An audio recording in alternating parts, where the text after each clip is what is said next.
Hi everyone, this is Mrs. Baer. I'm going to read you the story called I Need My Monster, written by Amanda Knoll and illustrated by Howard McWilliam. Tonight, when I looked under the bed for my monster, I found this note instead. Gone fishing. Be back in a week. Gabe. What was I going to do? I needed a monster under my bed. How was I supposed to get to sleep if my monster was gone? I tried to go to sleep, but it wasn't the same without Gabe. I missed his ragged breathing, his nose whistling, the scrabbling of his uncut claws. How would I ever get to sleep without Gabe's familiar scary noises and his spooky green ooze? It was no use. Gabe would be gone for a week, and I just had to have a monster.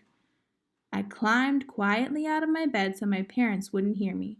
Grown-ups have some strange ideas about monsters under beds.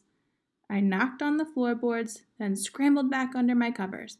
I waited nervously. Would a new monster appear? What would he be like? Would his snorting be as cheerful as Gabe's? When I heard some creaking under my bed, I knew it was the substitute monster. Good evening, said a low, breathy voice. My name is Herbert, and I will be your monster for the evening. Herbert? What kind of name is that for a monster?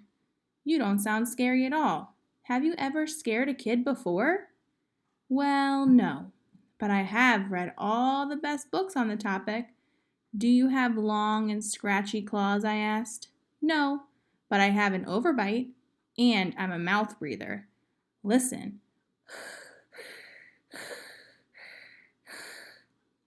Herbert's panting was kind of scary, but it wasn't enough for me.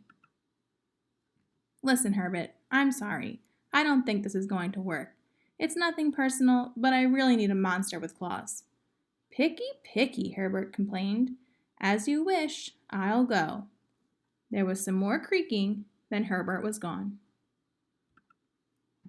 Some scratching warned me that a second monster had appeared.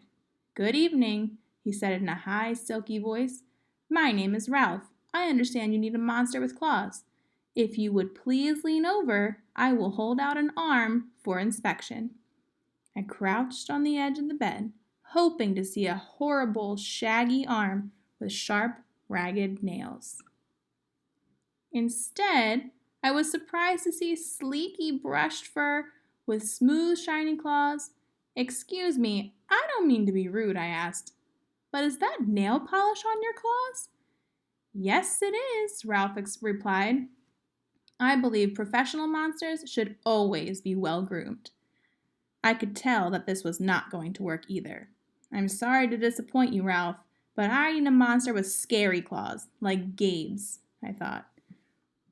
I heard more scratching, and I knew Ralph was gone. A minute later, a third voice from under the bed rasped, Check out these claws, kids. I gathered my courage and peered over the edge. The claws were impressive, jagged and dark and razor sharp. So far, so good. I was a little nervous. Could you stick out your tail? I whispered. Sure, but don't get scared. I peeked through my fingers at a slimy tail slithering over the foot of my bed. That's when I noticed the bow. Are you a girl monster? Of course I am, she snapped. I'm Cynthia. Do you have a problem with that? Yeah, I do, I admitted. I definitely needed a boy monster. Boy monsters are for boys and girl monsters are for girls. Everybody knows that. Well, aren't you a picky one? She sniffed, and then she was gone. Was I being too picky? No.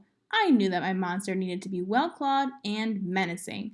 The whole point of having a monster, after all, was to keep me in bed. Imagine all the scary stuff that could happen if I got out. Then I heard a shuffling noise and some slobbering. A fourth monster was under my bed. Hey, the name's Mac. One look at his claws proved that Mac was a big, scruffy boy monster. I shivered. Maybe this one would work out.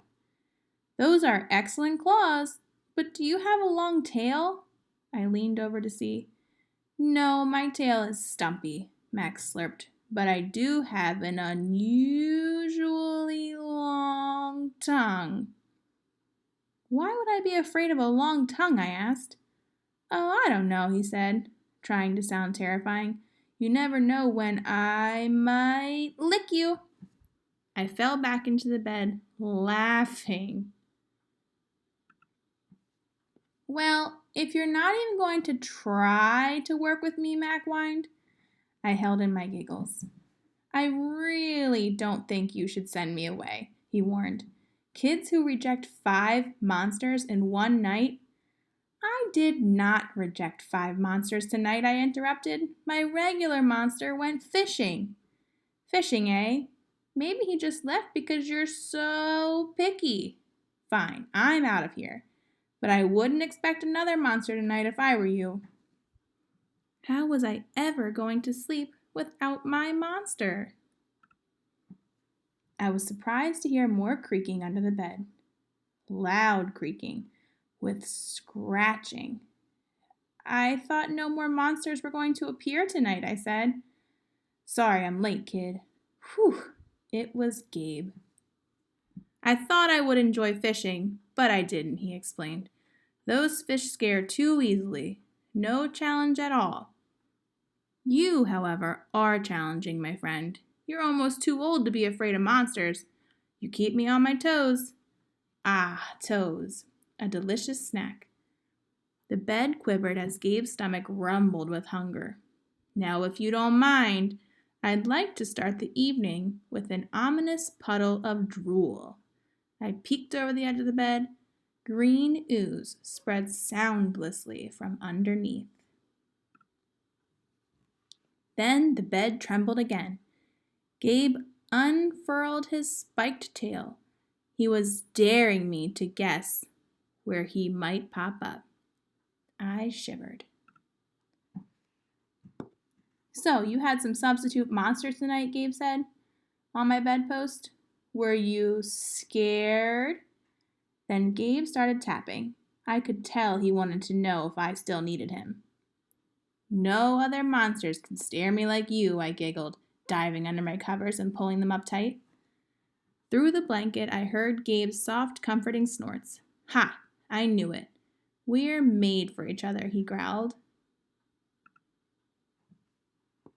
When my blanket started to slip off the bed, I knew Gabe was ready to eat. Now, if you could please stick out your foot, he said, I'd like to nibble your pinky. I yanked my blanket back and scrunched my feet up in so Gabe couldn't get them. No toast tonight, but you can have some of this, I offered, pushing a pillow off the bed. I didn't even hear it hit the floor. Gabe was back. The ooze was perfect. Everything was back to normal. I shivered again. I'd be asleep in no time. The end.